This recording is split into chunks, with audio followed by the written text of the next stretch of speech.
I do quite a lot of my recording at night time, and what you can see right now is the light from my monitor and the light from my webcam, which, as you can see, isn't having a huge amount of impact on anything. So let me switch the room light on. So as you can see, that makes a reasonable amount of difference. I am lit from the top now, but my face is still pretty dark because there's nothing here to kind of reflect up onto my face. I've got very little light coming from the front because the webcam's light just doesn't really do anything for me at all. And it occurred to me that I often sit quite far back here as well.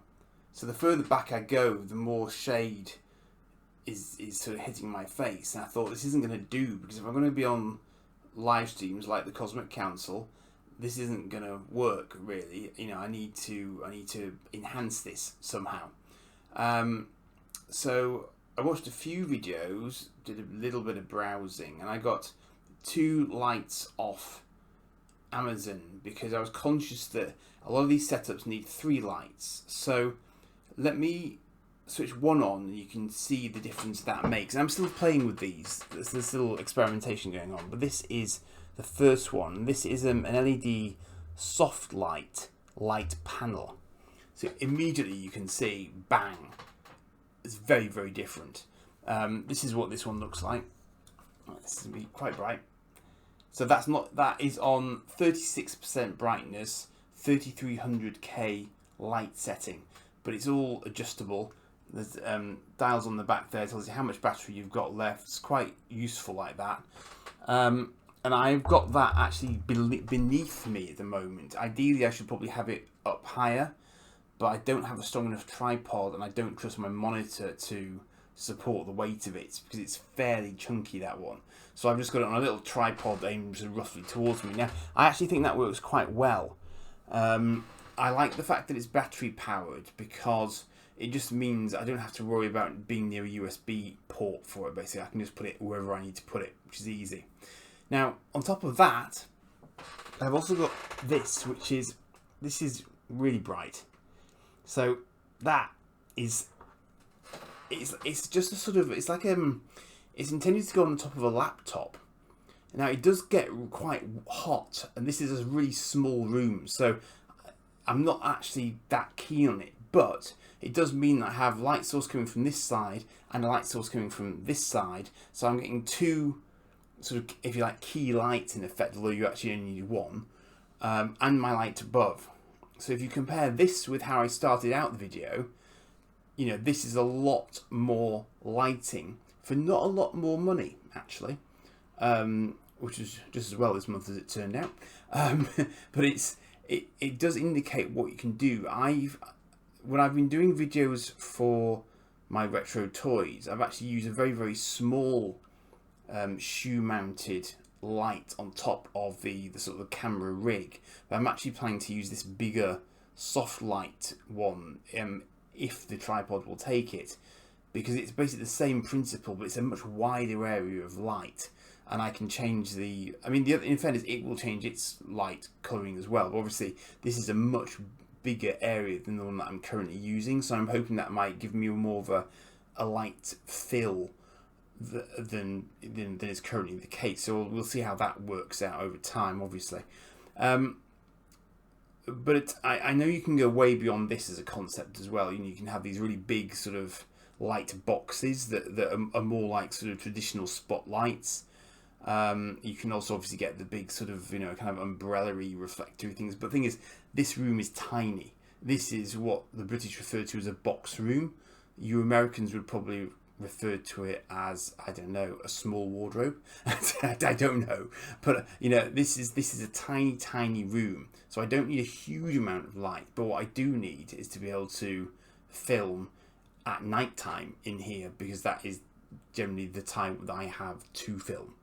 I do have a window here to my right, so when I film objects, I used to use a table in front of the window so I could get, you know, decent natural light on them, which worked fine. But obviously, some days are better than others for natural light. And now that I tend to use my mobile for filming, I can just do that wherever because it's a mobile, rather than being tethered to my PC, which is what I started off with this webcam. But the webcam does allow me to just sort of edit stuff very quickly on the fly. But then I have found that the mobile's camera is very good with different light situations, and I can plug my microphone into it. So, you know, it has given me a lot of flexibility, and it just means that I can move around and use whatever light I've got available in the house. But even now, I'm thinking that, ironically, where I tend to do the filming there is very reliant on artificial light, and it flickers. Because I think, in part because it's on a dimmer, even though it's on maximum, because it's on a dimmer, the LED lights just don't like it, even when they say they do. So sometimes I notice I can pick up the flicker, but if I have an LED light like these going, it will cancel out the flicker. So these are quite important for me when I'm trying to do stuff, because it just means it's that much stabler as lighting goes. Now, as I say, this one is good. This one I can touch and it's not hot. This one is getting surprisingly hot. It's supposed to be LED, but I do wonder because it just gets, this seems to be getting quite warm, but it was much cheaper. So I'm going to leave links for both of these in the description. I'm just going to turn this one off so you can see what the other one looks like just by itself. You can get, it's a slightly colder light. There are different settings on it. This is maximum light, but it'll come down, and there are slightly different light settings that you can use. That's that's more natural light. And that one's a little bit colder. That one's very cold. So it's actually, you know, it surprised me, and it comes with a little clip on it as well, so I can actually slot it straight onto the top of my monitor. And because it's designed for laptops, it's got a little hole in it, so you can actually have your laptop camera coming through it if you wanted to have it dead central. So I can see why that would be quite useful if you're using it on a laptop on a regular basis, and I may do that because it's got a USB connection. I may actually use that point when I'm going to start using a laptop, possibly to sort of monitor YouTube channels when I'm filming. So I may do that at some point in the future. So it's another useful thing to have in my sort of toolbox, if you like. I also used to use a light ring, which I haven't got here simply because I had it to hand. So you know, just use what you've got. But another good tip I saw as well was that if you had something like a light ring, you wanted to make the light softer, if you just put a white sheet, obviously make sure it's not going to run too hot and ignite it, but just put a sort of, you know, white linen sheet or something over the top of it, and what you'll do is to sort of diffuse the light and make it a sort of softer overall light, and not as harsh possibly, and just sort of spread the light out. Because I find with my glasses that I end up with, you know, a lot of the light source gets reflected on the glasses. Now I don't necessarily need to wear them, but I think that the softer light sources will probably tend not to reflect quite so much, particularly if they're angled off. So if I sort of angled one of these more into the back of me here and just to bounce the light around the room a bit more, that might be an option. Another tip, if you have two monitors, why don't you turn the other monitor on and just put that on a sort of blank white screen, like a Word document screen, because that will actually act as a light source. You know, it'll give you quite a lot of white light coming onto the front of your face, which is exactly what you want. So I think if you were desperate for something, that would actually be a not unreasonable option. You can even do it with the primary screen if you're confident that everything's going as it should. You don't need to mess around with too much stuff. Just put a white screen on, and use it on your main monitor. It's a free way of doing it. You know, and if you these days, obviously these monitors are quite big, so I think you actually get quite a lot of benefit from that. So I just thought I'd share these two with you. I mean, I can't claim that I've had them for any massive length of time, so I don't know how well the batteries are going to do, or in the USB one's case, how well the bulbs are going to do, perhaps more so.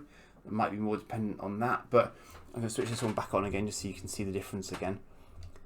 But this one gives such a big zone of light. I do really like it, and I kind of wish I'd started with this one, but it's like anything else, you do trial and error, don't you, just to see what it's like. But I do think being well lit does make a lot of difference to videos, especially when you're using a webcam, because I think that the webcams are very particular about the amount of light that they've got to play with, because I don't think they do as well as modern mobiles do in terms of, sort of compensating for low light. So I think this sort of setup does benefit them quite a lot. I'm sorry that it means you see more of me, but you know, it is what it is. So anyway, just thought I'd share those products with you, just so you can have a look and see if they're of any interest to you for your needs.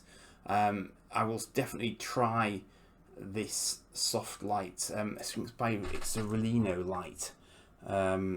Yeah, so I'm going to try that one with one of my sort of more kind of object orientated videos, just to see if I can actually get it